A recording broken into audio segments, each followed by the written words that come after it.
नमस्कार दोस्तों, स्वागत है आपका हिंदी नॉलेज शो में। तो दोस्तों, अब से मात्र 30 मिनट पहले एक ऐसी घटना घटी है जिसके बारे में ना तो आपने आज तक सुना होगा न कभी देखा होगा। दरअसल हुआ यह है कि एक देश की संसद में उस देश की सरकार के लिए विश्वास प्रस्ताव लाया गया था और इस प्रस्ताव के पक्ष में अगर आधे से ज्यादा लोग वोट कर देते तो वो सरकार बनी रहती, लेकिन अगर आधे से ज्यादा लोग ना में वोट करते, खिलाफ चले जाते, तो वो सरकार तुरंत गिर जाती।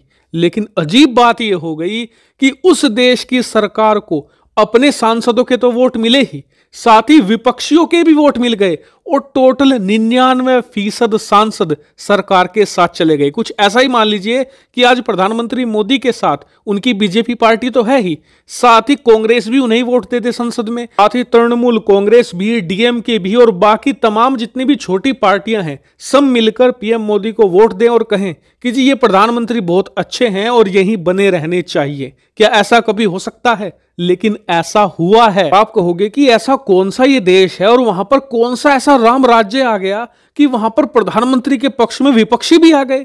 तो देखिए, राम राज्य कुछ नहीं आया, ये सिर्फ रणनीति का खेल है। इस जबरदस्त खेल में जीत भारत की हुई है। कुछ ऐसा समझ लीजिए कि आग चीन ने जलाई, उस पर कढ़ाई चीन ने रखी, दूध डालकर उसमें मावा चीन ने निकाला, लेकिन जब बर्फी की बारी आई तो भारत उसे खा गया। लेकिन ये खेल है क्या? पूरा मामला कैसे घटा है और इसमें भारत की जीत और चीन की हार कैसे हो गई? चलिए मैं आपको सारी चीजें विस्तार से बताता हूं। दरअसल जो ये पूरा मामला है ये नेपाल में घटा है। मामले की शुरुआत हुई दिसंबर में। नेपाल के अंदर चुनाव हुए, चुनाव के नतीजे आए और इन नतीजों में 3 पार्टी उभरकर सामने आई। सबसे बड़ी पार्टी थी नेपाली कांग्रेस, जिसके 1 सांसद चुनकर आए। और आपको बता दूं कि नेपाली कांग्रेस को भारत का करीबी माना जाता है।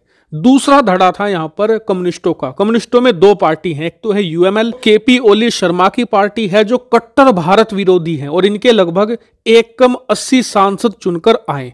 तीसरा धड़ा था, वो भी कम्युनिस्टों का ही था, लेकिन इसके मुखिया है प्रचंड, जिनकी पार्टी को मिले 32 सांसद। और आपको बता दूं कि प्रचंड की विचारधारा कुछ ऐसी है कि ये भारत और चीन के बीच में बैलेंस बनाकर रखते हैं। हालांकि अब से कई साल पहले ये पूरी तरीके से चीन समर्थित माने जाते थे, लेकिन पिछले कुछ सालों में इनका झुकाव भारत के प्रति रहा है और लगातार पिछले कई महीनों से ये भारत का खूब दौरा भी कर रहे हैं। और आपको बता दूं कि पिछले 2 सालों से ये नेपाली कांग्रेस के साथ मिलकर सरकार भी चला रहे थे, लेकिन इस बार इन्होंने कहा कि प्रधानमंत्री तो मैं ही बनूंगा।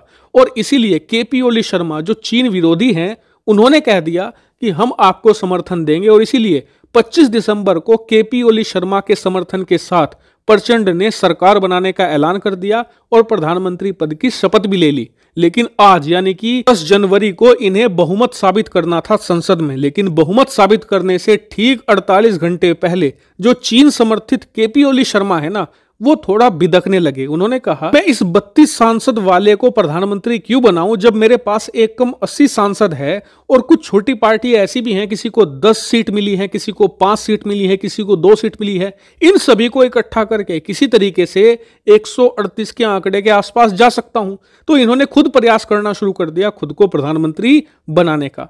इस बात से प्रचंड को बड़ी दिक्कत हुई। यार, प्रधानमंत्री की कुर्सी जाएगी वो तो अलग बात है, साथ ही बेइज्जती बहुत होगी कि 15-20 दिन का प्रधानमंत्री है ये तो। इसीलिए वो पहुंचे नेपाली कांग्रेस के पास, जो भारत समर्थित पार्टी मानी जाती है, और उससे इन्होंने मांगा समर्थन कि आपके पास 80 सांसद हैं, आप हमें समर्थन दे दीजिए, हमारी सरकार बची रह जाएगी।